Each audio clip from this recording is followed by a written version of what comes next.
We can only contribute to others when we first look after ourselves and we have enough self-love to grow the things that we need to grow up in. Like, we do need to grow up. We need to grow up in the way we look after ourselves and our physical bodies. We need to learn how to do that. And to grow up and be an adult in our decisions, like just that idea, it sounds so forlorn, right? But this is really actually what we need to do. It can mean making those choices that do not feel good at first, but we know we need to do them. It's like being our most best parent. And it's that we have to parent ourselves, and that can mean, discipline, that idea of doing the thing you don't want to do until it becomes part of who you are, and you then just do that because it allows your potential to flourish. Welcome to The Body Never Lies. I'm your host, Leela Lutz. Each week, myself and experts from around the world help you uncover the secret ways your body communicates with you to empower you in your own individual health journey.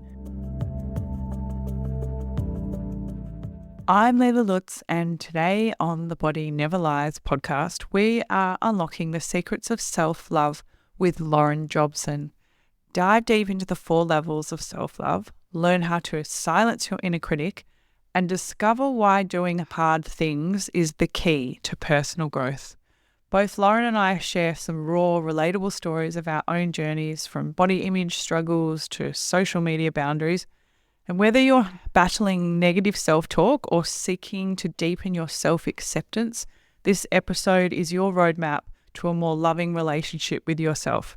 Tune in for practical tips, powerful insights, and a fresh perspective on what it truly means to love yourself unconditionally. Oh my God, everybody, I'm so excited because the podcast is back up, and I am so grateful to all of you who've been messaging, when is it going to be back up? And today I've got a super special guest because I've known this person for a very long time, and even though she is so much younger than me, I look up to her. She's an amazing speaker and trainer, and every time I see her speak, I'm just like, wow, she's amazing. She's got a gift. And she's just launched a book, which is a topic I've been wanting. Just hold it up, Lauren. Hold up your book. This is Lauren Jobson, everybody. And she's just written this book, and I'm so glad that she's written it, because something that comes up with my audience, with my clients all the time, is the topic of self-love. And what the bleep is self-love anyway? Is it going to get expensive facials? Is it having baths? Is it losing weight? What is it? That's what we're here to talk about today. So here I'm going to introduce you to the amazing Lauren Jobson. Lauren is an amazing matrix therapy, NLP trainer, hypnosis trainer, and she's going to share her wisdom today, which is all about self-love, and talk about her new book. Welcome to the show, Lauren. Well, thank you. Thank you. It is so exciting to be here on your podcast. It's been too long, but we kind of had to just wait for the universe on this one to make the timing right. And I loved how you talked about that too with your book, because your book took you a while to write. We've had babies, you've had renovations, and so you birthed a lot of things in that time, not just the book. Absolutely, yeah. I loved how you talked about that when you were introducing your book at your book launch as well, like that timing of allowing things to come when they're right, and how different the book would have been. You talk about in the intro of the book too, how different the book would have been if you had it published 2 years ago, 3 years ago. And that trusting that divine timing is an act of self-love in itself, I guess. That's it. One of the lessons I learned, because it's not always been easy to trust divine timing. But thank you for bringing that up, because, yeah, absolutely. It was a fantastic gift to, when you look back and go, it seemed like resistance at the time to give birth to the book. But perhaps it was a resistance. It was actually creating in process, and then something would happen and I could add to the book, and it all unfolded. And that's the thing with anything that's creative. because it's got life to it. And when there is life and creativity, it flows, and so we as human beings, we can get caught up in control too much and think things have to be a particular way. But it's a big learning for me because I haven't learnt this fully yet. But sometimes when we can just continue to be in our creativity and trust, it does all kind of unfold as it needs to. Yeah. So your book is called Your Happily Ever After. How do we find our happily ever after, Lauren? Are you talking about the prince coming down to ask you? Well, that's it. That's it. It's not the prince. It is, I called it Your Happily Ever After because it's a play on our feminine and masculine energy that we all have, no matter what gender we are. We all have this ability to have willpower, focus, and consciousness, everything that we are aware of in every moment. And that's our prince in a way. If we want to understand it with a gender, we can look at how the masculine is about that outwards energy, our external world. And then we have our feminine world, which is our internal world. And when we marry these two together, so when you said, what creates our happily ever after? Well, it's the marriage of understanding our inner wisdom, marrying our consciousness of what we're not aware of yet, and just taking that time to look inwards and respect, our potential, because you talk a lot, Leila, about higher self as well, our higher self, and we cannot see our higher self. So it's this idea of the visible and the invisible in our worlds and respecting all of that. And it's not about being happy all the time. It's just having a way of coming back home to ourselves whenever life takes us off path. Well, that's so interesting, that concept of, because I think that's the big challenge with the fitness industry and the health and wellness industry, right? It's very externally driven. And I say this a lot. I feel like the fitness industry, the focus is on tapping into that. I don't feel worthy of love and belonging unless I am X weight, fit into a certain dress size. That's right. And that's the marketing of the health and fitness industry. And a lot of people keep buying into that, and we can talk about why that happens. But I want to talk about as well, like why we don't ever get, there's no happily ever after for a lot of people when they achieve that scale weight or that dress size. And you would think that, but if I look the way I want to, then I must love myself. If I can make myself look like that, I must look like that. There's actually a plastic surgeon who wrote a book. I can't remember his name right now. I'll probably put it in the show notes. But he was talking about how he did plastic surgery on all these people, and they said they would all be happy if they looked X, and he made them look like that. Right. And no one ever was happy. Wow. That's good to read, and that would be great to hear. People really need to hear that and understand that. And so that's a message. Yeah, no, please tell me. I think so. That's what you're here for. Because what do we practice along the way? Do you know, if you're exercising and you're eating right, say, but if whilst you're doing that, you're constantly, say, maybe comparing yourself to others. And so what people can do is be thinking, as you said, oh, I'm not actually really good enough in and of myself. Then they're informing the beliefs, the negative, limiting beliefs about themselves. They're making those stronger by saying, I'll never be good enough, it could be, or I'm not lovable in and of myself. I always have to be a certain way. There's always another level.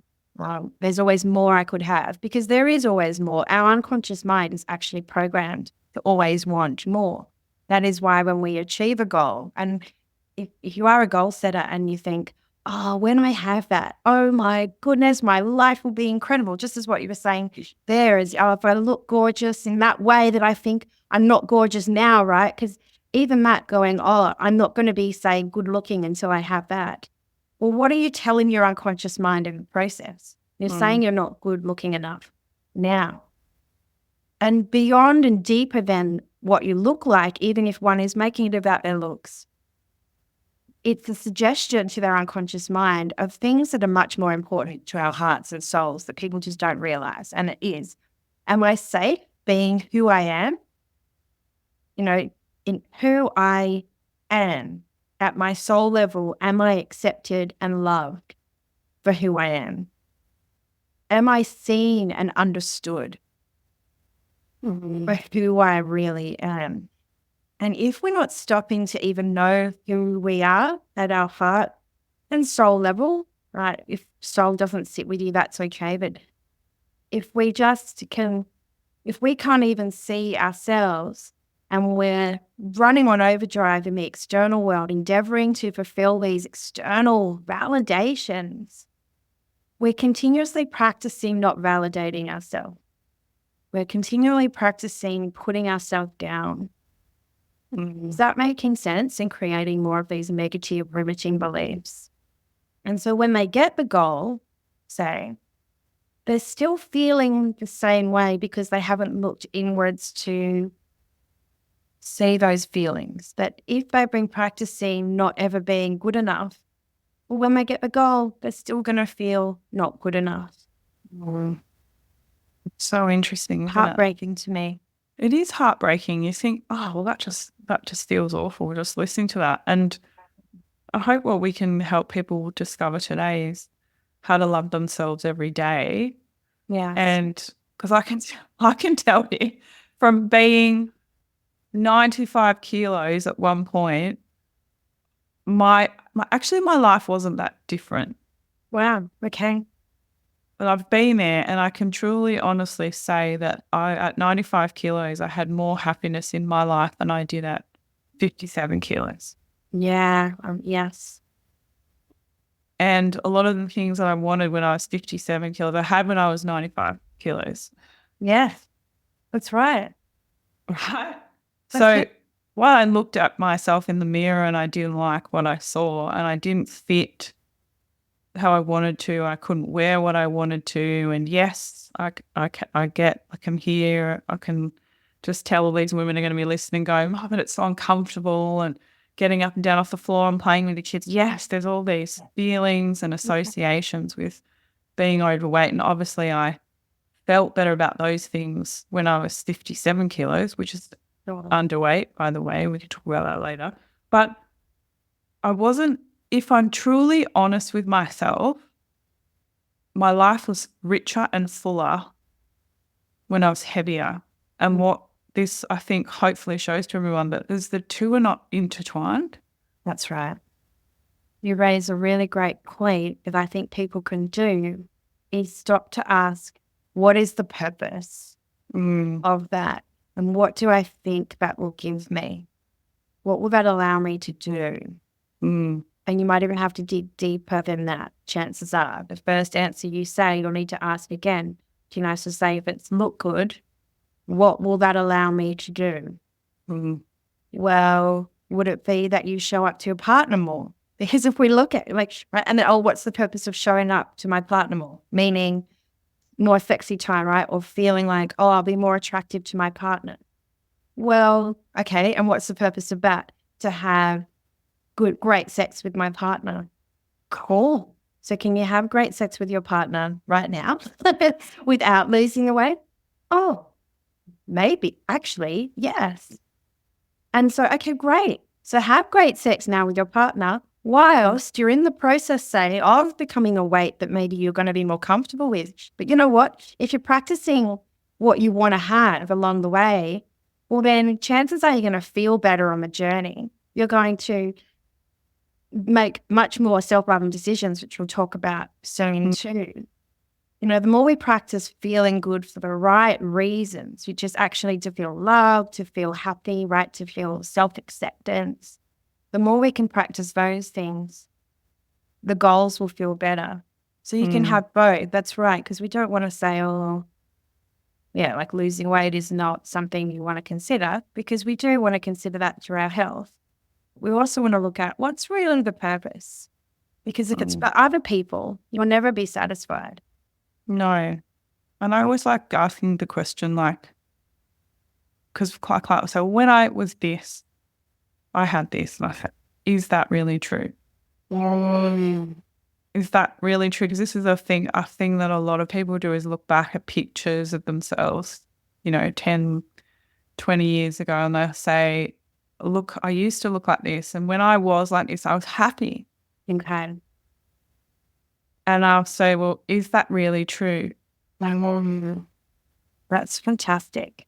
That makes me think, because I haven't. Yeah. Yeah.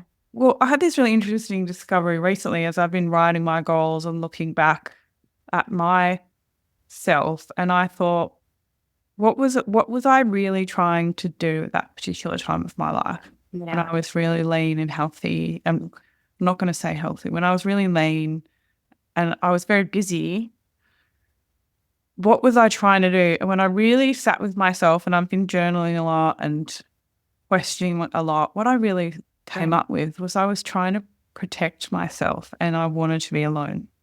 Oh, there you go.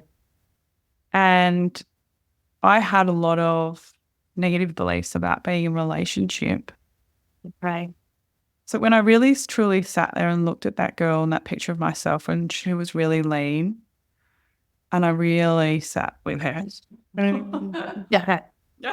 Fun. Yeah. And it wasn't nice. Yeah. Reflection. Yeah. Yeah.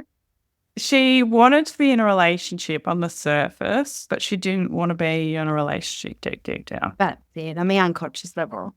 Yeah. Why deep choose feminine part of us. So this is what you were talking about, Lauren. It's that real disconnect between the intrinsic and the extrinsic, the ego and the unconscious mind, which are really meant to work together to perform what we want, right? That's right. Those parts of us where I said we're invisible and the parts we're not aware of yet, that's actually the part that drives us. That is the part of us where all of our emotions come from, where our beliefs are formed. And this is where our thoughts come from, why we think the thoughts we do. And perhaps most importantly, the behaviors that we end up taking action on. It all comes from that deeper side of us. And this is why, thanks for letting me say this and share with people, that this is why if we're just living in the external world and pushing for an external goal because we think we need to achieve that, well, what is actually driving it? And if we're not honest with that, like you were with yourself, we don't take that confronting at times. Most of the time it's confronting, and that's why people don't do it, because it's the darkness, right? It is a dark place, and all we need to do is shine the light. Our conscious mind, our awareness, the act of journaling is a beautiful thing. Putting pen to paper, asking yourself a specific question, asking a question from your conscious mind. What am I really doing this for? What is this really about? Could be a question. I don't know if you remember a question you asked yourself about to discover that of why you were protecting yourselves, right? But that's the light. That's simply just shining the light into the darkness. But once you shine the light on it, it's not scary anymore. We need to become aware of what's driving us, because that's where we can make change. This is where our emotions can change. This is where we can go from not feeling good enough to feeling a life of self-love and acceptance. I think it's really good too to think about how it's layers, right? Like I love that in the book, how you talk about self-love being about layers, because we also have this idea of like when we achieve a goal, that's it, we're happy. Right. Yes.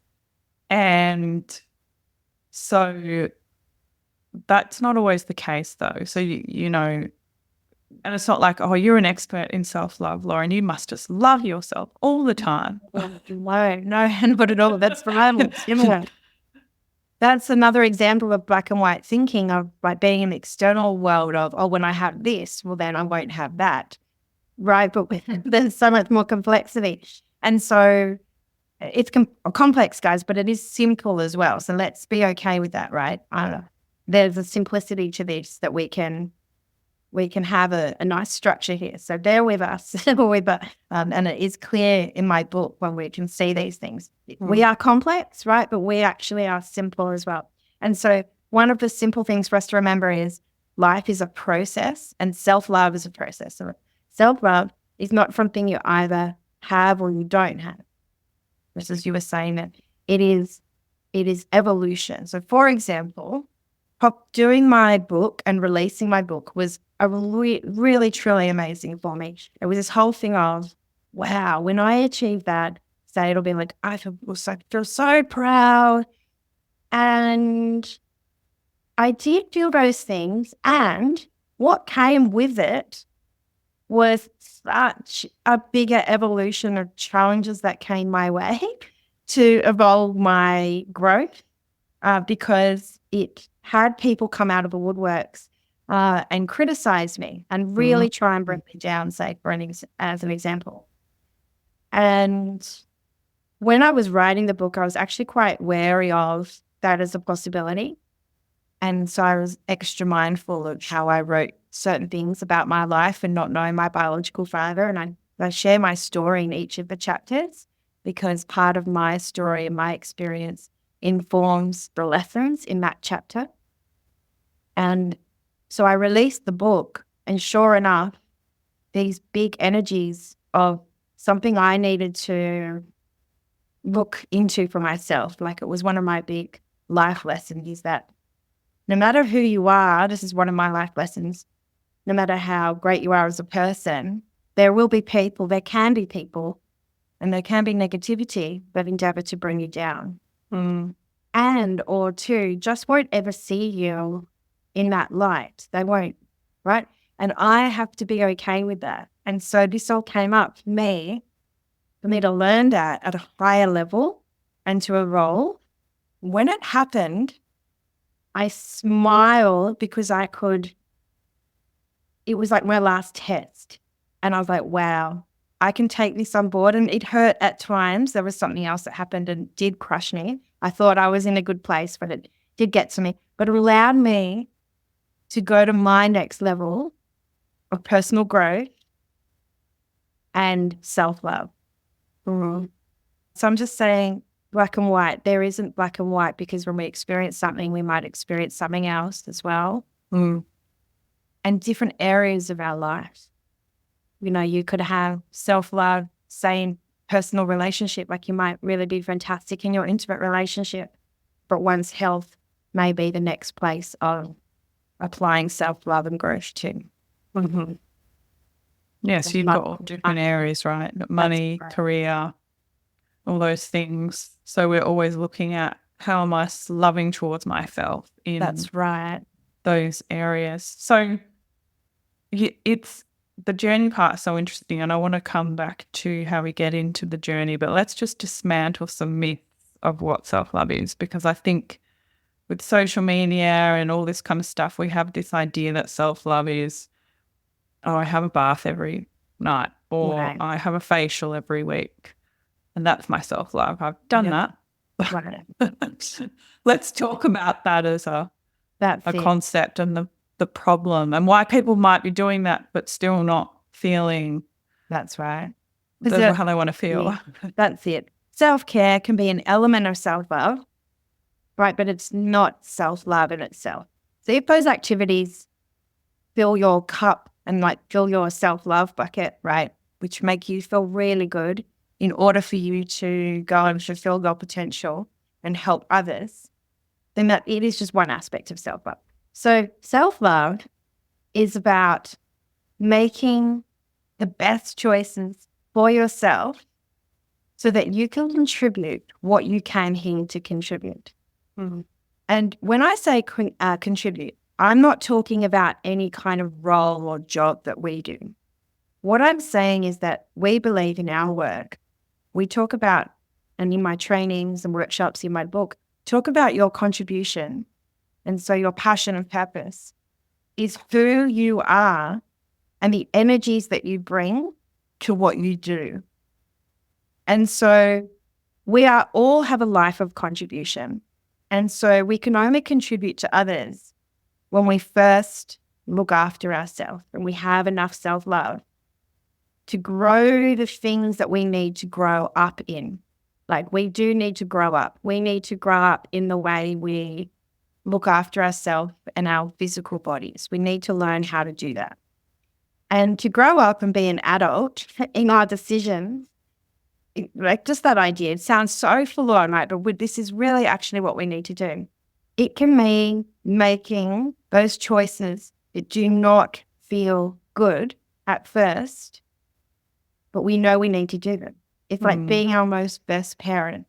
And it's that we have to parent ourselves, and that can mean, discipline, that idea of doing the thing you don't want to do until it becomes part of who you are, and you then just do that because it allows your potential to flourish. So I'd love just to go a little bit of detail here to really grasp this, if that's all right. So yes, please. Yeah, there's 4 levels of experience, which means 4 ways that we can check off and see, am I making the most self-loving decision? So what we want to do is we want to be at level 1 most of the time. Now, level 4 is where we don't want to be, and this is what it is. It goes, we do what does not feel good. It's not good for me and not fulfilling my potential. It's not good for others, and so it's not good for the greater good. And so the greater good can mean for people, could be your family, then out into more of the macro worlds. It starts in micro, like your local community, and so forth. So whatever the greater good means, it could mean planet Earth and humanity, right? So level 3 is you do what feels good, but it's not good for you and it's not fulfilling your potential. So an example of that is like eating chocolate, say, maybe too much.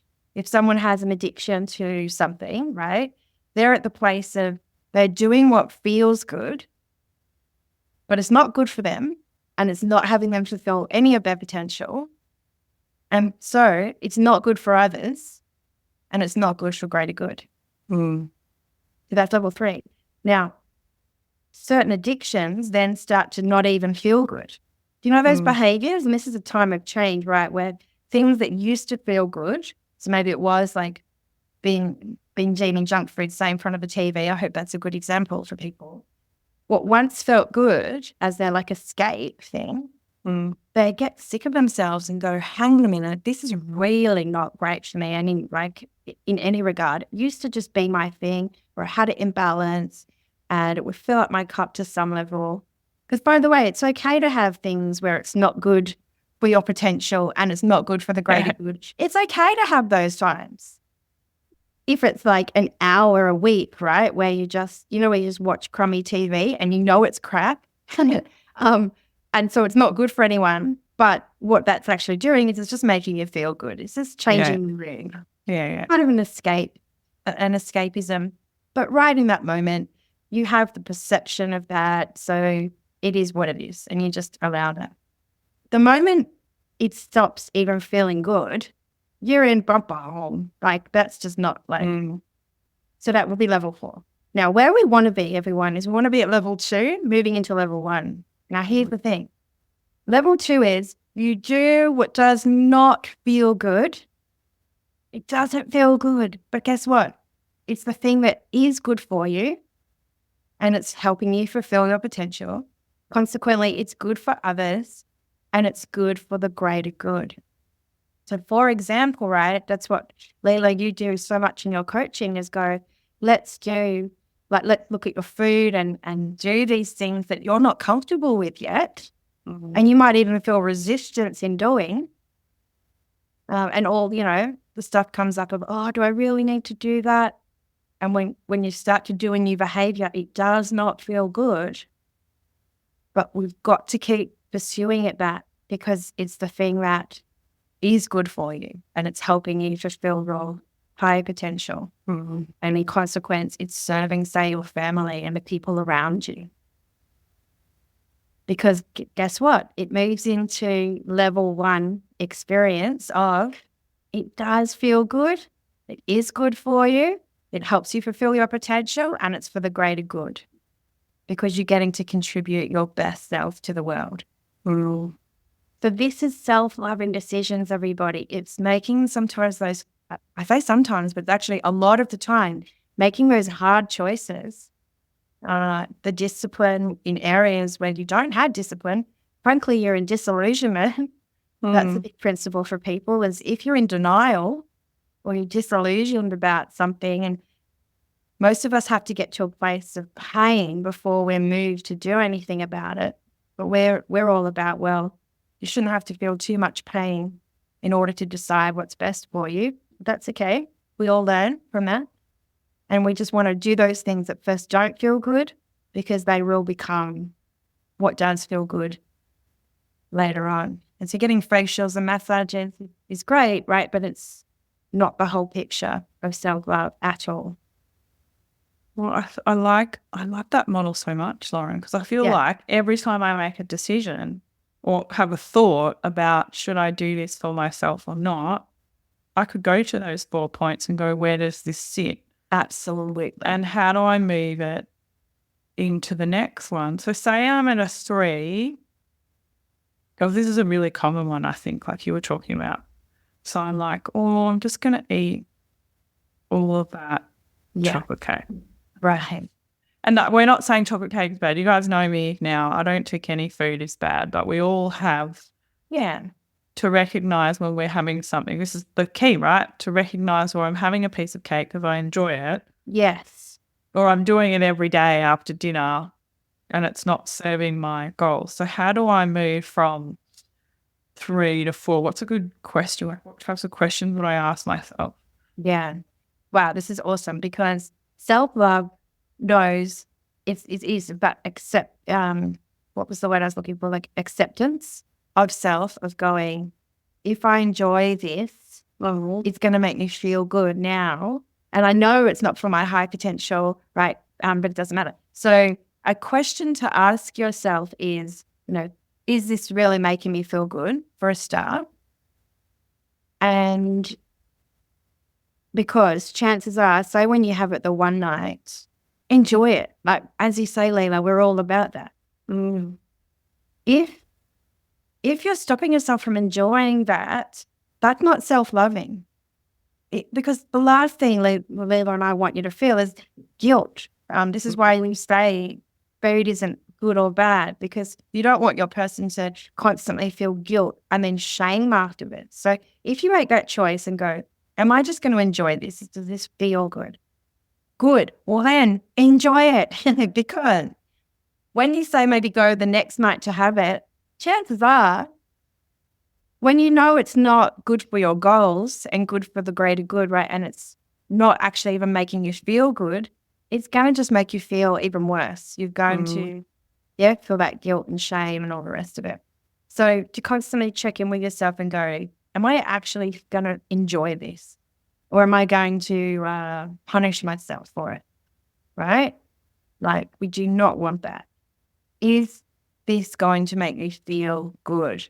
And the more people are aware of that for themselves, you're innately going to make better choices for yourself, because when you have one piece of cake, so one night, if you eat the whole cake and that, you don't start to feel good, do you? You start to just think. And that's actually a punishment in itself, like that self-sabotage. And so we need to accept the behavior. So I have another model I can share later that I feel like I'm going into so much detail, so I hope this is all cool with everyone. We want that self-acceptance. Does this feel good? Because if it doesn't, make a better choice, like have a cup of tea, because that's probably going to actually feel good. Yeah. And is this serving my goals? Like, is this good for me? It's that next question. So this is why I have got it in the book, and it's the 4 questions, is it good for me? Is it good for my higher self? Is it good for the greater good? Like my family. I have got some questions in the book. It's like, can I do this better? Am I in alignment with who I want to be? Am I contributing my light and authentic self to the world? Is this behavior really something I want to fill up my life with? Am I truly enjoying spending time and energy on this? so great. So that people can really just sit there with your book and do this for themselves, Yeah. which is fantastic. Yeah. And I think the discipline part, and I'm talking about discipline a lot in my course because to me the word discipline comes from the word disciple. And so a disciple is a student, someone who learns. Yeah. And to me, having discipline is to be the disciple to your higher self, to in your own life. Like, who am I? What do I want? What are my triggers? What are the things that are hard that I have to, put more time and effort into to get what I want? So because I think people think of this word discipline as like punishment and reward and something that really helped me was I was listening to Arthur C. Brooks, who is a researcher in happiness at Harvard University, and he was talking about happiness is not natural to most people. It's scientifically proven that it's not natural and that we actually have to do the work to make ourselves happy. Yes. Yes. I have that study in my book on similar nature. Yes. And also the world is not set up for us to be happy. Right. Wow. And, we have things that are coming at us all the time with that lure of being unhappy, so a big source of unhappiness for me or addiction for me can be my phone. Right. Me too. Yes. And the first thing that really helped me with it was getting clear on the fact that it was actually designed to be addictive. Yes. So we had another guest on the podcast and she talked about that. Steve Jobs said, I want this thing to be so addictive that people to lick their phone. Really? Did he say that? Wow. Yeah. So I always like to give, that really helped me. And I went, okay. It was designed for that. And it's the same, I think, with chocolate cake. Things that are really high in fat and sugar taste delicious. Yes. Yeah. They just do. Yeah. And I think there's a point where we say you give yourself permission to go, well, that's part of the nature of the thing. There's nothing wrong with you. That's part of the nature of the thing. Right. Right. And there's a certain level of enjoyment that you're allowed to get from it. And what I've done since I started going, right, well, I can go into a scroll hole on a Sunday morning when I'm having a coffee. And I fully allow myself to sit in a chair and go in a scroll hole. And I really my Instagram feed is heaps of interior design and floral stuff. And I've made it very specific about what I'm allowed to look at. Yes. And I'm definitely allowed to sit there for an hour and just go into a scroll hole. Yeah, great. Yeah. Then the hour's over, I'm done. And the phone goes away. Fantastic. Yeah. And it's helped me so much. Yeah, absolutely. It's the perspective of it, isn't it? The perception of that, the meaning we put to it. Yeah. And also writing a list of all the things that how it was not serving me. Wow, that's great. It was not, it's a form of procrastination. I'd get to the end of the day and I'd be like, I haven't done anything I wanted to do. And you can look at your phone and it tells you how long you spent on Instagram in a day, right? Done. And then I got really clear on all of the things all of the ways it doesn't serve me and prevents me from having what I want, even for that little bit of dopamine that I get when I'm doing it. Yes. But then, so that helped me set some really good boundaries around it. And then accepting that I actually do get something out of it that I like, and it's okay to like it. Yes. That's right. It's the judgment. It's the way we judge ourselves. Yeah, massively. But really, actually, what I mean is very much so, it's so important how we judge ourselves and the meaning we put to it. And this is why one of the key concepts I speak about with self-love is, one is that it's a process. It's not something you have or you don't have. So I've mentioned that one. But another one involves self-forgiveness, continuously allowing ourselves to accept something maybe we haven't done, I'm going to say right or not right. We make a judgment. I mean, who says? What it fundamentally comes back to, by the way, is that the consequence of that. So what we're actually talking about too is if one is addicted to their phone, it's like, what is the consequence of that? If we're constantly eating chocolate cake, what is the consequence of that? And that's where judgment comes in the external world of, oh, we shouldn't eat that. So let's just be clear on that, because it's like there is a real consequence to the body if we're having that all the time. Then what we've got to look at is, what judgments do we continuously make about ourselves and our actions? Because if we don't forgive ourselves, and this whole beautiful, I love this perception and meaning you put to that behavior, where out of context, the behavior of, say, sitting and scrolling for hours and hours and being addicted could mean, oh, well, I'm whatever that is. I'm lazy, or I'm not in control. I'm sacrificing other things for this. You've made it, you put a beautiful boundary on that. And then you can really go easy on the judgment. You're not judging yourself on that.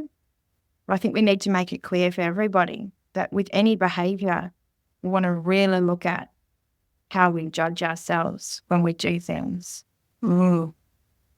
And we've got to come back to self-acceptance, because if you continuously stay in a place of negative judgment and negativity, well, we're just going to continually make even more non-self-loving decisions. Like, we're just going to make we're going to stay in the negative cycle. So it's called like the disliking self cycle. And we're just then going to be influenced too easily by the outside world, and we don't tend to then listen to our intuition and what is right for us. So then you get negative emotions and self-talk. Guess what happens when you have negative emotions and self-talk? You're not going to make good decisions. People like then punish themselves and go, well, I might as well just keep the negative behavior going. So if we can forgive ourselves and go, yeah, okay, I'm not happy with that behavior I just did. And I like to think, no matter what you've done, because we can all do silly things, right? That go off path and misaligned to who we are. We can all do that. We have to come back to self-acceptance, because when we're in self-acceptance, we have a willingness to change and do better. Then we're going to be in more positive emotions and self-talk. And then we're going to make better decisions going forward. Like, what cycle do you want to get caught up in? And Leila, I'm glad you brought up that study of how the world's not made for us to be happy. It reminds me of a study I've also referenced in my book, Kelly McGonigal's The Neuroscience of Self-Acceptance. She speaks about how our default position, if our mind is not busy or focused on anything, guess what it does? It defaults to negative self-talk. And I didn't actually recall to share this. I didn't think I was going to share this today. So I don't have my reference here from the book. But there are these specific questions that we tend to kind of be asking ourselves. And it's like, what could I have done better in a negative way? It's like we have negative self-talk because if we think about it, what we're actually can be doing in our mind is, oh, I did that negative thing. How could I have done better? We're actually self-analyzing. But usually when we hear that question, we think we're going to get a positive answer. So what I'm saying here, though, is that our negative self-talk actually cycles on the focusing of how we didn't do good enough. And where she asks, why do we think that we do this? Why do we default to negative self-talk? And we think the answer is because our primary focus as a human at our most instinctual level is, do I belong? Because we all want love and connection. Because at the primal level, the instinctual level is if we don't love and belong, we don't have love and connection, and we don't belong to like, and I'm not saying because some people don't have a family, but it's like, any kind of sense of belonging, you could just belong as a human being. Because if we don't have that, we feel like we won't survive. It takes us back to when we were hunter-gatherers. And if we didn't belong, we didn't have other people that would help us gather food and have shelter in order for us to survive. We'd be extricated, like we'd be off by ourselves and we wouldn't be able to survive. So if we look at it, our fundamental unconscious need, is to have love and connection, because we're constantly asking ourselves, am I loved? Which actually comes deeper is, am I safe? Mm-hmm. Am I going to survive? And this is why we have negative self-talk, because we're actually trying to protect ourselves, so that we think that by doing that, we're going to make better decisions. But if we're not aware of our negative self-talk and where it's coming from, and these are all the things I've been saying before, we've got to look at our limiting beliefs, our negative emotions. Where did all of that actually even come from? Because if we're constantly having negative self-talk, we're not going to experience anything different. So the answer to this is, if we default to the negative, and I'm sharing this again because you said that there's this study of the world is not programmed. That's mind-blowing. The world is not programmed for us to be happy. What this means, everybody, is just need to have more beautiful, focused intention. That's all. Mm. We just need to intend to have more self-loving talk. All we need to do. And one simple way to do that is go, okay, self-talk, I know that you're playing that because you just want me to be safe. It can actually start like that. Sometimes people just need to go, hey, thanks for keeping me safe. And I'm going to choose right now to have a loving thought, to have a happy thought. And then we start practicing that. We start to override our default negative self-talk. It's really interesting, isn't it? Because you can have all of the things in the world. You can be surrounded in love. And I know for myself, and I think you can say this too, as I saw this beautiful post you put up the other day about your loving husband and everything that he's done for you and how grateful you are. And everyone could look at that and go, wow, Lauren has it all. And everyone could look at me the same, go, I've got this amazing husband who's so loving, caring, takes care of me, beautiful child, beautiful house. But I still have these really dark moments of negative self-talk, Lauren. Yes, me too. Me too, Lola. Where do they come from, and how do we start to change that? Yeah. It comes from stuff in our life. And so, we always want to come back to the first thing, Layla, is I know that you and I have done a lot of work with therapists and going to training, and inside of those trainings, there's been therapy. We've both done that, haven't we? We've both looked at our big life events and made sure that we've resolved them so we can learn from them. And I know we've both done that. So for people who haven't really done that yet, there is a place of being seen and understood, to understand it.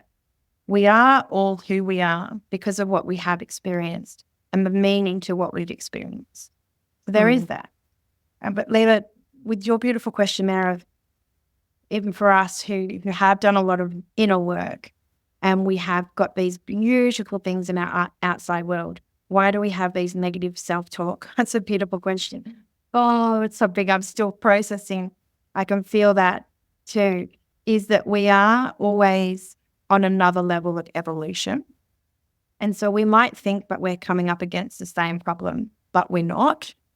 It's that we're actually looking for we're actually in the process of our next level of growth. And our evolution spirals, it expands. When I say spiral, I just mean that at every level of our growth, there's expansion.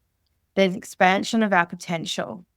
And so who we were can no longer be. What we've done is, because we're evolving, we've already grown so much, we're inviting more into our world.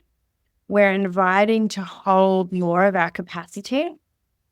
And what that does is it asks even more from us.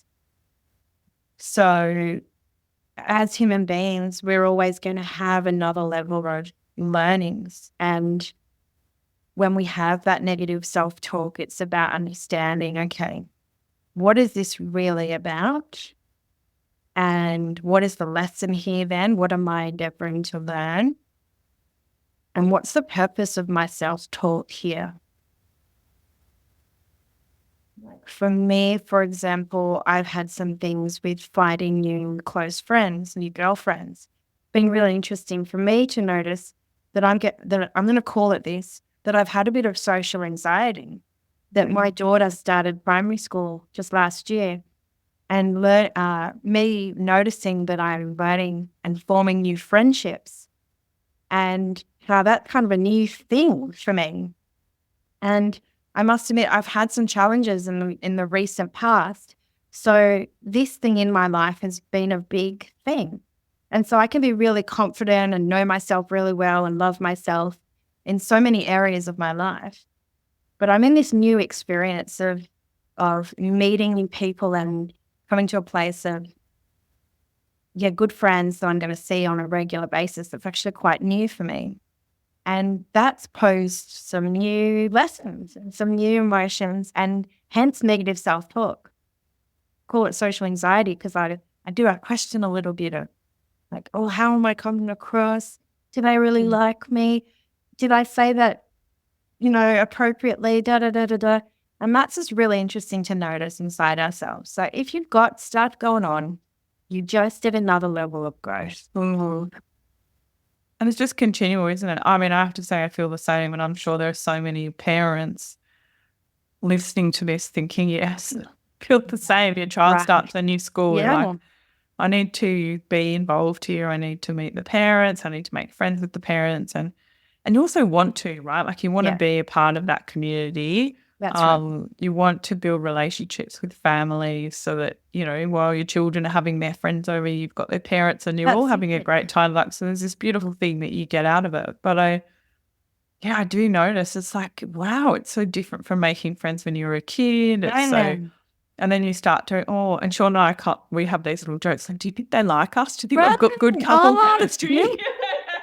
Not just me. Yeah. No, definitely not just you. The universal experience. Yeah.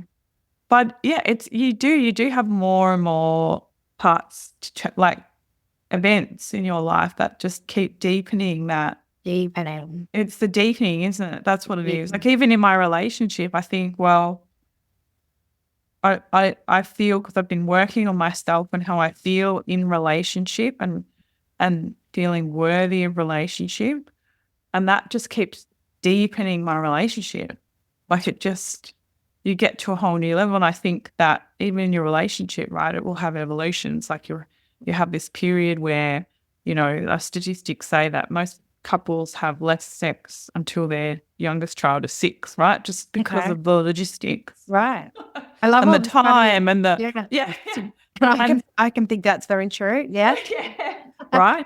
And then you'll have different sex after your kids are 6. You'll probably have different sex when you're postmenopausal and everything changes. You'll have different levels of intimacy and connection in those times. You'll have, especially when empty nesters. Yeah. I think even in relationship, we're always trying to find different ways of deepening that love and connection. That's right. Because if we didn't, it would just get boring. We would just leave each other. That's right. That's right. And the way we need to have the relationship with ourselves. So another one is that self-love is all about relationship to ourselves, and then relationship to all the different parts of our life. How do we relate to our physical body? What is that relationship? Like, what if you were to imagine that your relationship to your own body was like an intimate relationship, like a marriage, say? Is that loving? Is that respectful? Is it loyal? Are you loyal to your body? Are you devoted? Are you committed? So self-love is about relationship. And I think with the word relationship, that can mean that it's all about relating. And so it's a process, it's a process. It's deepening. It's continual, which means it can evolve, it can grow, and it can expand. And so I think we all need to remember that life is expansion. And so again, this thing of we feel like we're coming up against the same thing. Well, that could be true. You have to have enough self-reflection to go, oh, is this a problem I haven't yet resolved and I need to go and get some, and I would say the working with a therapist could be really helpful, like the work I do. And, or is this actually finding self-reflective to go, okay, no, this is just a new level of my personal growth because I have solved it back here. I'm just holding more now.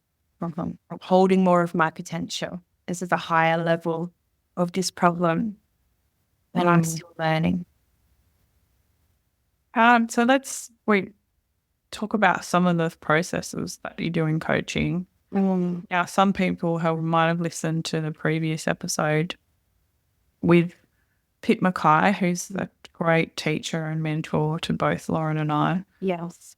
And so you can go back and listen to that. But I want to go a bit deeper into those concepts of matrix therapies and self-love, because I think we often get this idea of how we love ourselves from how we were loved and watching how other people love themselves. Right. And so something very common in my work is women having a relationship to their physical appearance can be quite similar to how their mum had a relationship to their physical appearance. Okay.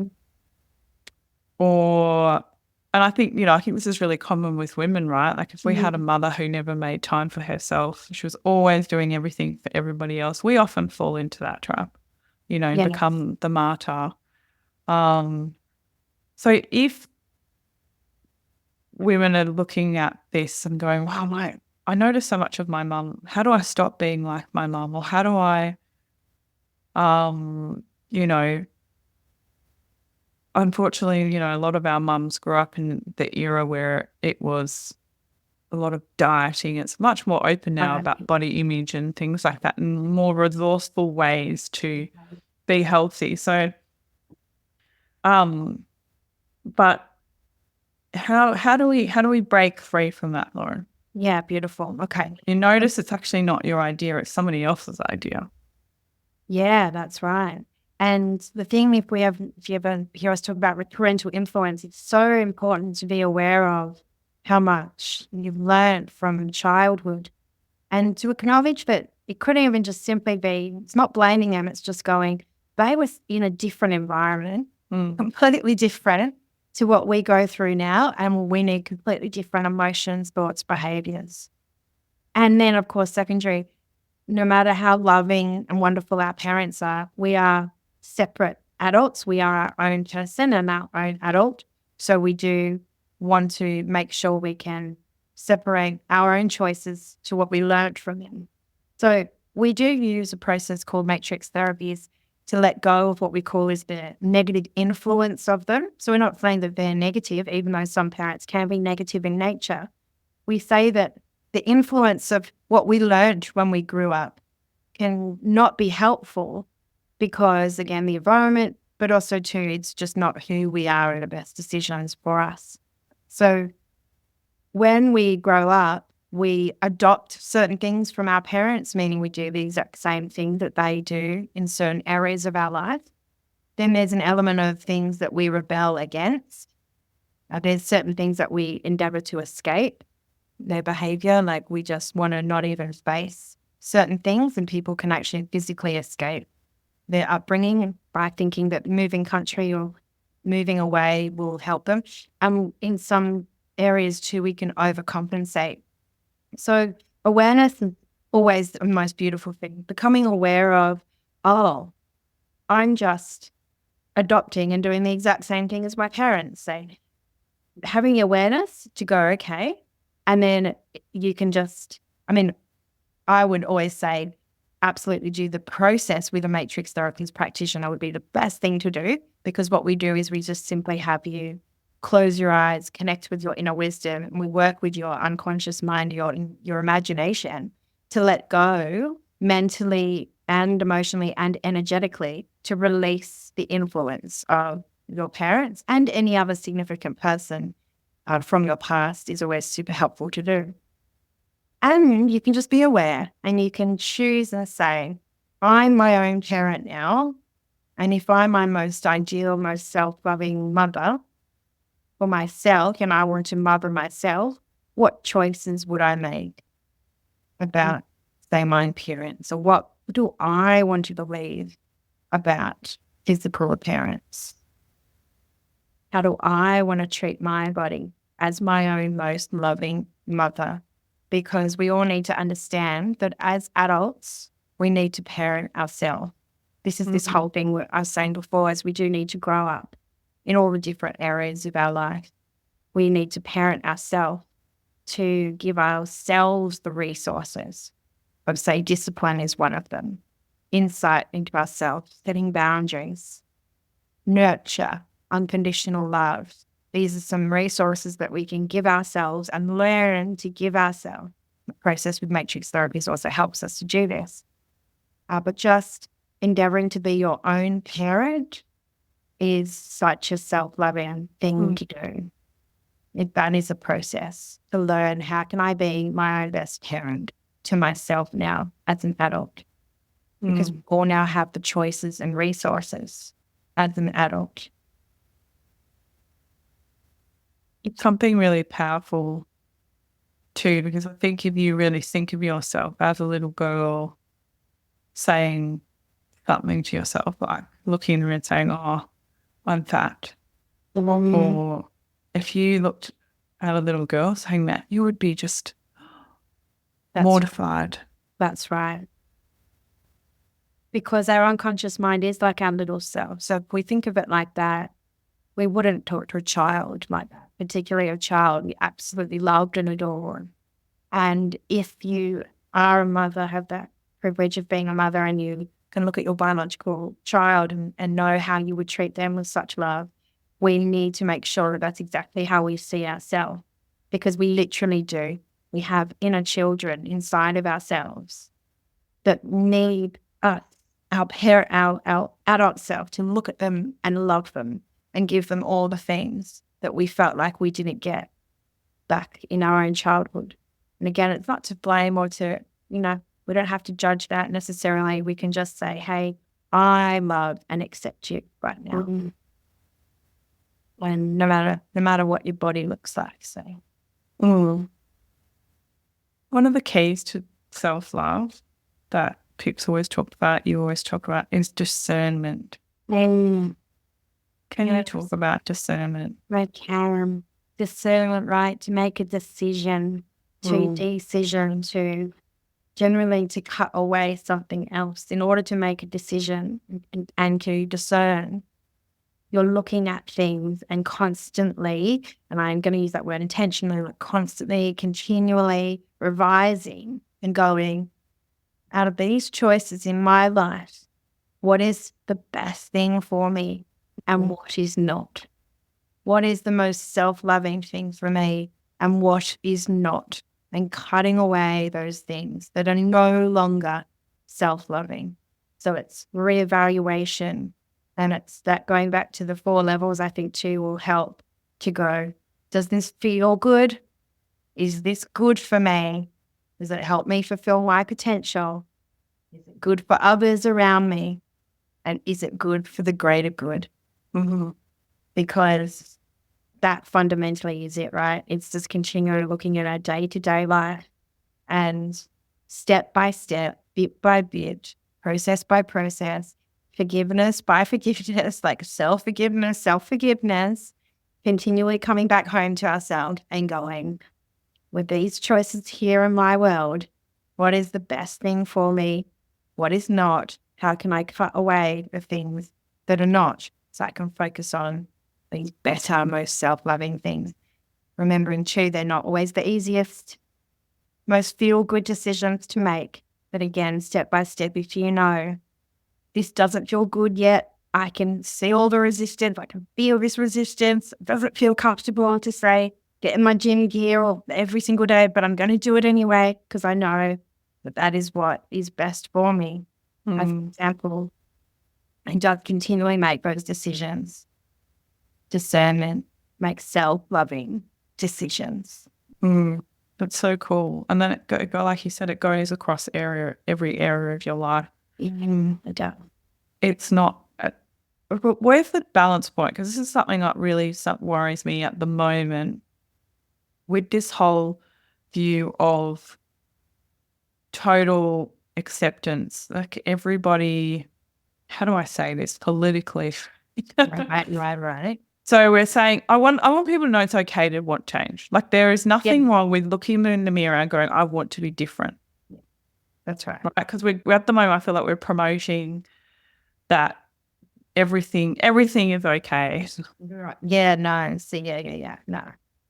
So how do we do that? Like, so that part of the ego has a purpose, right? Yes. Keep us safe. Mm-hmm. Keep us feeling loved and connected. Wanting us to feel worthy and significant and important. Yes. And so when I spoke earlier about the acceptance self-cycle, it's very much about like the way you judge yourself in order to make that change. Because so it's that balance of accepting just so you're in a neutral almost position, or as not as negative as it needs to be, as it can be. The thing is, like, you're allowed to be in pain, right? Like, you're allowed to go, okay, I really don't like this. Like, let's be clear. You can totally be okay with that. It's just then it goes, accept that and make a better decision.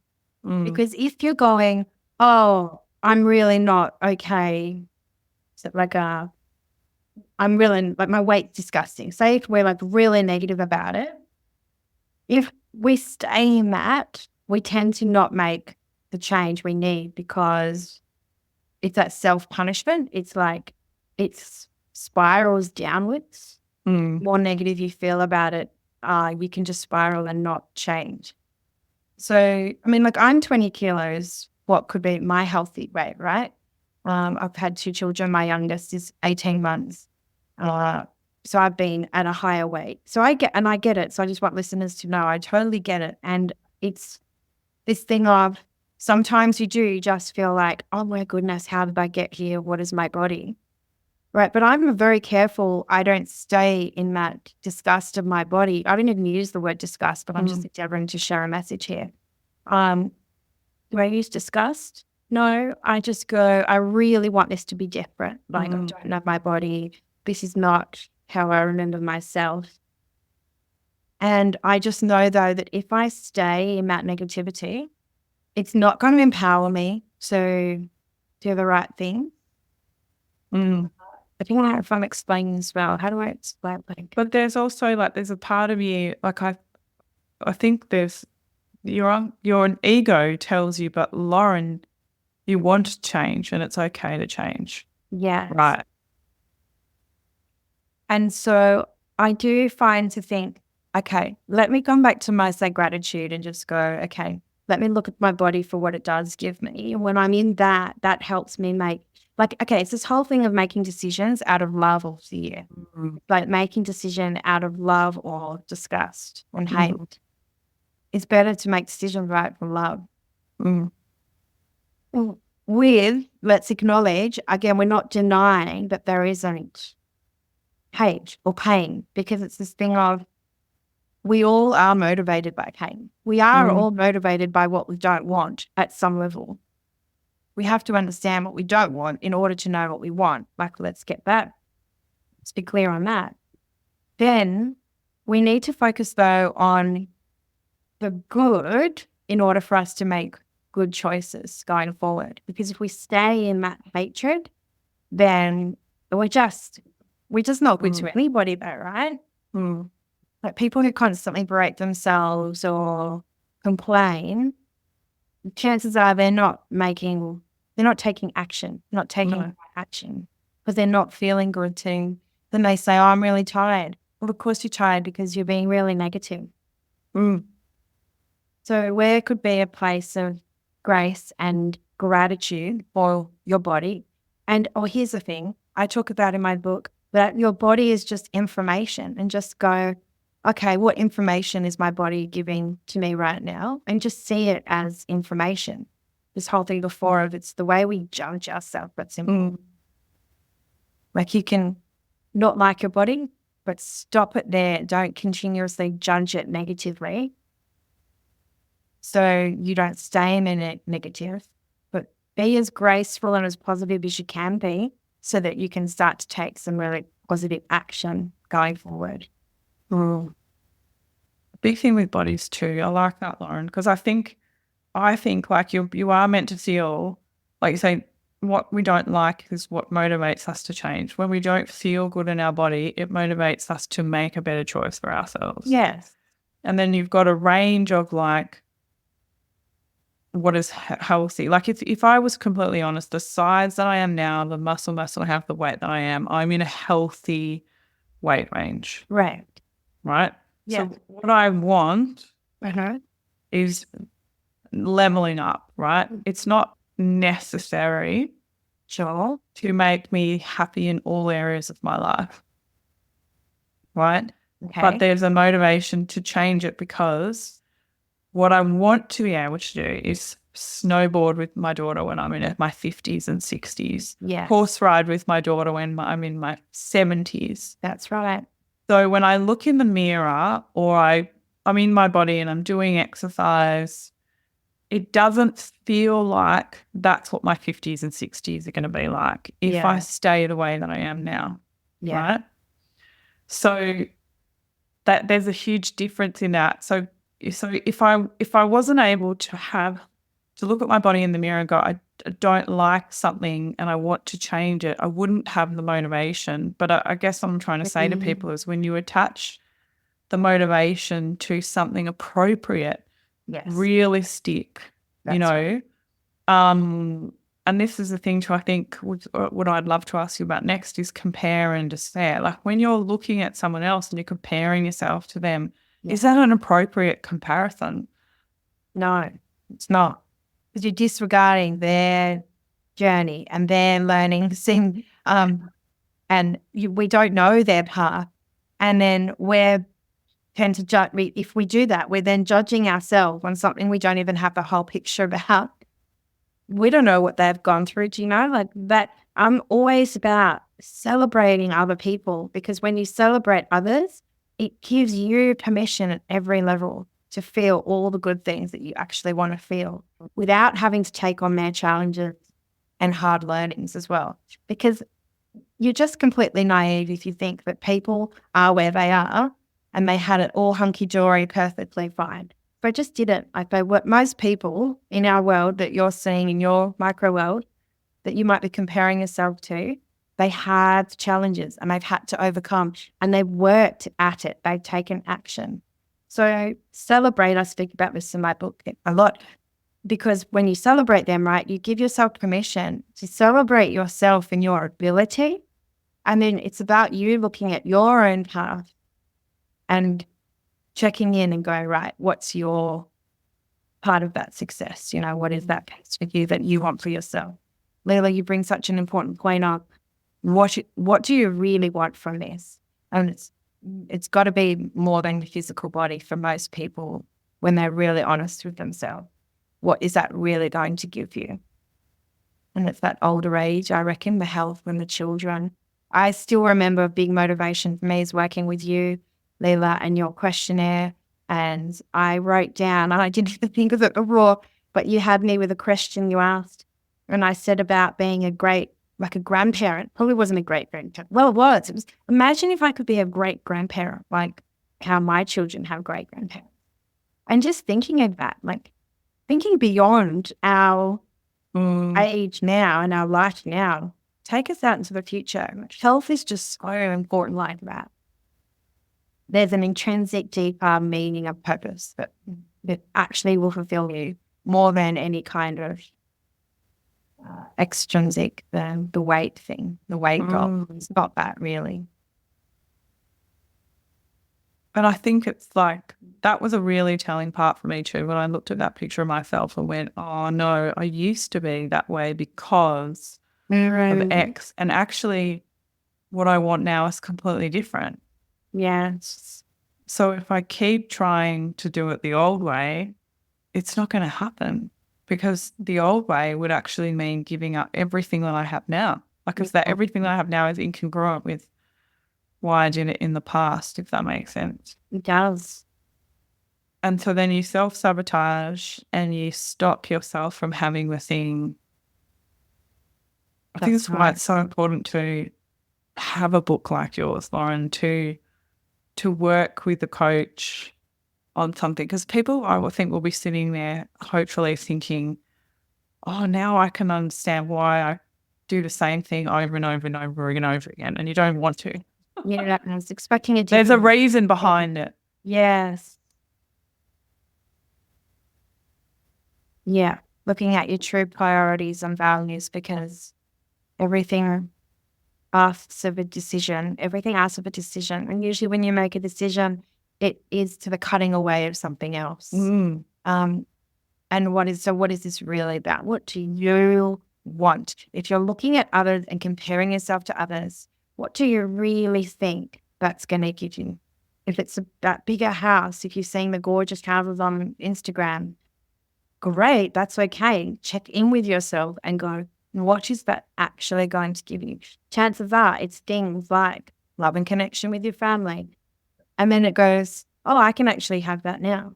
Like I used to think I wanted an open kitchen, and I was like, oh, open kitchen, best thing. Like I had to have it. And then I got really clear on that. And it was about this idea of being able to connect with my girls more easily when they do their homework. Yeah. And then I was looking at that going, I can do that now in my kitchen that I currently have. And it's just being real and looking at our priorities. And things like beauty, like we're allowed to value beauty. Great. Make your beautiful small home, but I have a small home. I'm proud of it. Make it beautiful. You can bring, what I'm saying is, I think you're saying it too. Your most important things that your heart actually wants, chances are you can have it now and work towards even more of those most important things for you, because that's actually what you're looking for. That's what I'm looking for. 100%. Not the U2 song. I still haven't found what I'm looking for. Like Shiva. Look into your heart, because you know what you want. What's the weight thing going to get you? Well, it better get you that self-love and self-confidence that you're after. But honey, you know what? Practice that self-confidence now. You can have it now. You can feel confident now, and you're allowed to go for that slimmer weight if that's healthy for you, and feel that confidence. That's all we want for everybody, is to live their values. Make sure that you are asking yourself, what do I really want? What am I really looking for? And find it. Look for that in your life and take the action for that. And know that you have a lot of that right now as well.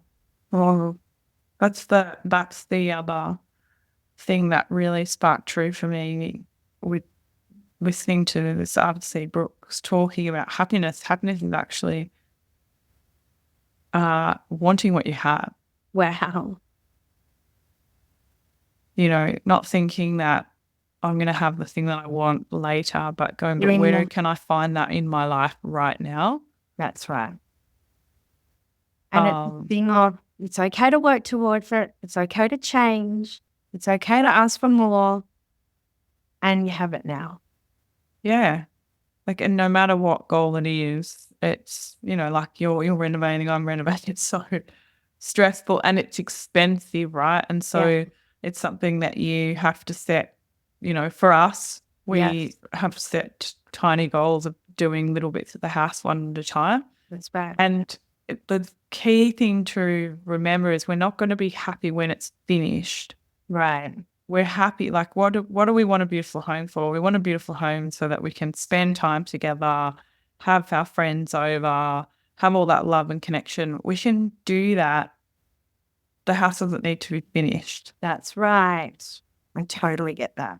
It's this thing of once you change so much of your house, you do, I don't know if you've noticed, but I had noticed, I look for the next thing that can be fixed. No. Sometimes the more you fix something, the more you notice what's not fixed. Yeah. And that's this thing of, I said, the unconscious mind's always programmed to want more. And so as long as we're aware of that, we've got to make sure, as you exactly say, that you focus already on everything that you have, because that's a decision. It's like, well, if I want that next thing, it would mean this, and this. Money, or time, right? Yeah. But even in our life in other things. But if we're always looking at the gap, I love this concept of instead of looking at the gap, look at the gain. Because there'll always be a gap. There'll always be a gap in our life. There'll always be the next thing. And in the gap is all that negative feelings and the not nice places. But look at the gain. Look at everything. Yeah, 100%. Because we can always have that goal. Like with money, right? People always like want to work to make more money, but then they can be so busy working that they miss out on spending time doing the things that they love. It's a choice. I think too, we've always got to remember more so that we're actually always have more choice than we tend to remember and think in this day and age. Because again, we're surrounded more than ever by the gap. We're surrounded by, where we could be, where we should be, where others are, and we just want to notice that we can choose. We can either choose to feel that gap, and we have more choice than we realize. Choosing that job, you're choosing those actions, you're choosing to go and see a therapist or not. And look, I know there's resources, right? And there is choice as well.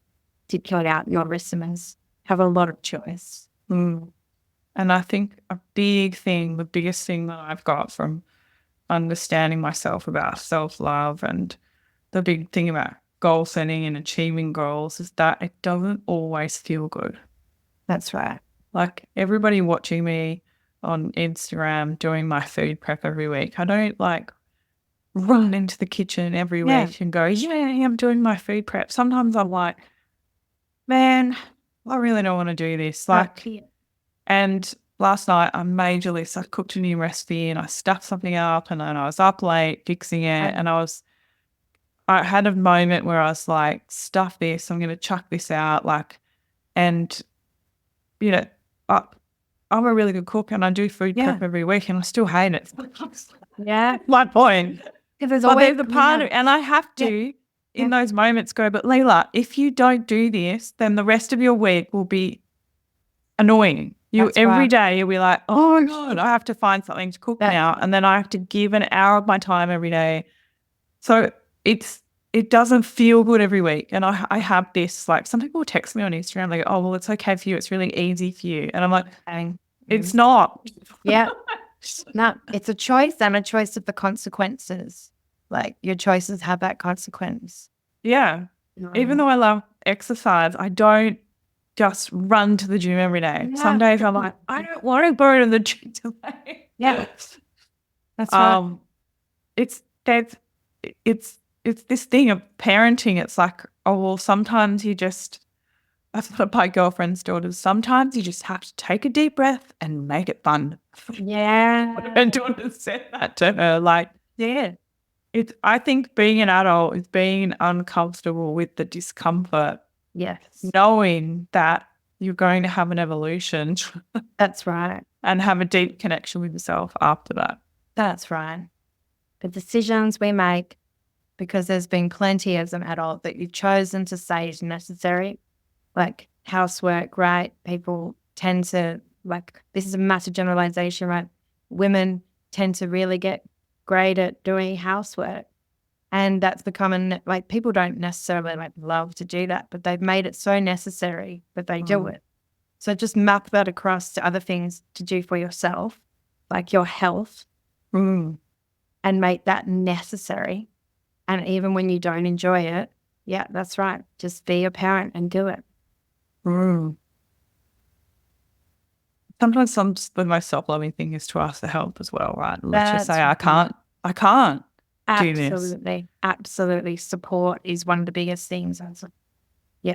I mentioned that there's resources for self-love, and it could be asking for support and having that vulnerability to ask for support, because that's not easy to do for people generally. And then it's looking at, well, is there a system that could help you, like a structure? Because most people who do housework have kind of set up this system for them. They've set up like a step-by-step habit that I would call like a system. That's what I mean. That it now is just so easy for them. Could it be a tool? Like You're not going to have a nice clean floors if you don't have a good mop.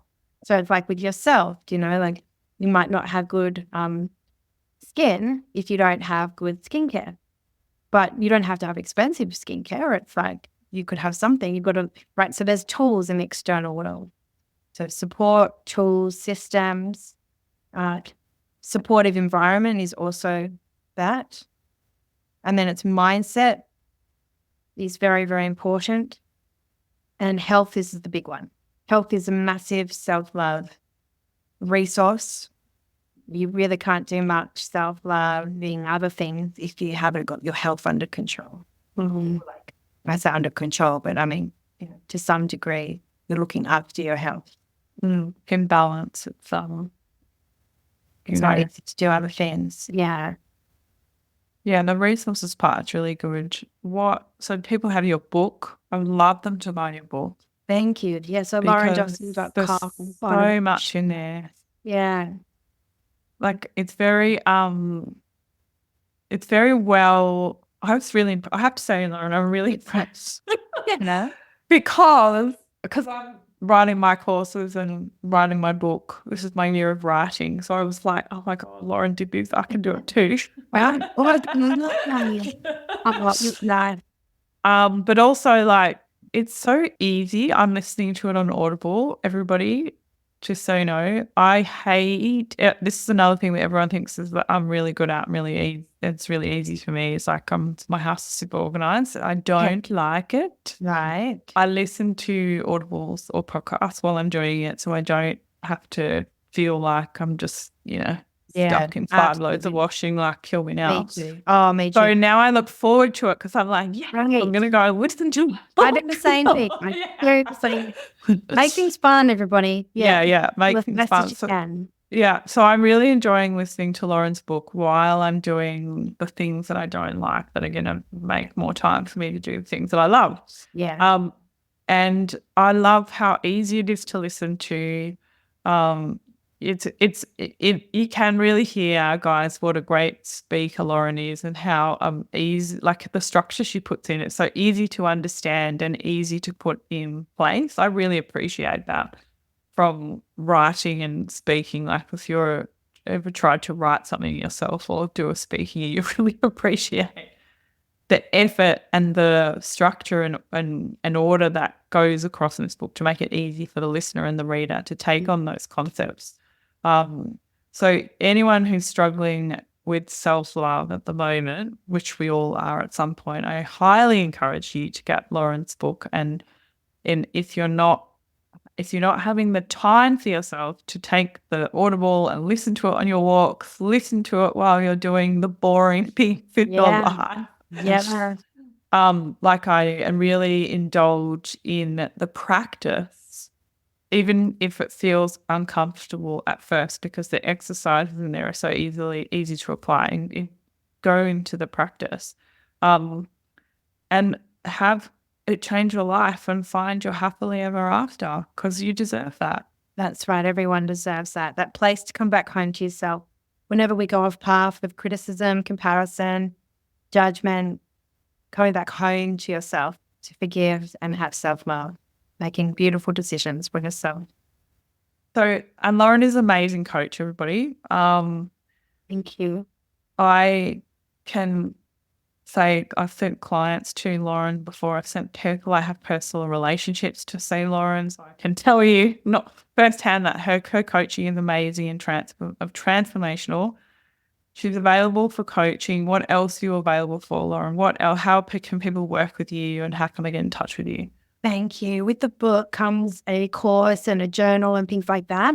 Then I do many workshops, like your Passion and Purpose workshops, matrix therapies workshops. And I also do NLP trainings, and we're offering a lot of them live online and in person in Sydney and Brisbane. NLP is still one of the most fundamental things I reckon I've ever done. Yes. And I still do coaching, but the matrix therapies work with people, but my happy place is doing all the food and exercise and stuff. But people might not know this, but the reason why I actually did NLP and I did trainers training was because I wanted to be a great public speaker. Oh, there you go. Yes, and you're doing it on a podcast, so there is a version of that. Absolutely. Yeah, it actually gave me a lot of insight on how to write courses and help people change and speak to help people change and all this sort of stuff. Like, Right. it's just that getting across to people. So there's so many reasons if you're working in any of those areas that you might like to look up Lauren's courses for your professional development as well, not just personal. Yeah, because NLP is like the manual for the mind, understanding how and why we work and how we think and create our behaviors. Yeah. Yeah, thankfully well. Yeah. And I see it in your presentations as well. Like it's very powerful. It's a very powerful model. Like, I can see how it makes, like, understanding that inside and out makes you such a great coach and trainer as well. That's really, I could just sit and listen to you. So, like, I'm going to stop gloating now. Everyone's going to be like, oh, shut up. No, it's been such an honor to be on your podcast. I listened to it from day one, and your guests are of high caliber. So it's been such an honor to have. And you're a person of high caliber, Leela. You've said, thank you. I inspire you. My goodness, you inspire me, girlfriend. I love you dearly. We don't talk often, but you're like one of my angels that sits on my shoulder and like, what would Leela do? What would Leela say? Like in a really great, inspiring way, There's so many things I've learned from you, and it's changed my life and the way I love myself with my health. So thank you very much. Oh, you're so very welcome. That gives me so much joy to hear that. Yeah. Together, I feel like our stuff together works really well for people. Yeah, and I'm definitely recommending your book to all of my clients, all my listeners. Thank you. Go and get this out of it. I invite you to learn about self-love in a different way, a way that you've never heard of before. And to really get into Lauren's story and the layers of how she's learnt about it in different events in her life. And yeah, it's amazing. Thank you. Thank you for gifting us with your work, and thanks for coming on the show. Thanks, Leila. Thanks, listeners. Thank you so much for listening. And I'd be honoured if you bought a copy of my book, knowing that I could know that it could totally change the way you think about yourself. Thanks, Lauren. Thank you. I'm Leila Lutz, and you've been listening to The Body Never Lies. If you haven't yet, please go to your favourite podcast app and subscribe, rate and review this podcast. All the resources and references from this episode are waiting for you on my website, leilalutz.com. Just click on podcast and look for this episode. Now join me next week for another episode of The Body Never Lies. Thank you so much for listening. Free.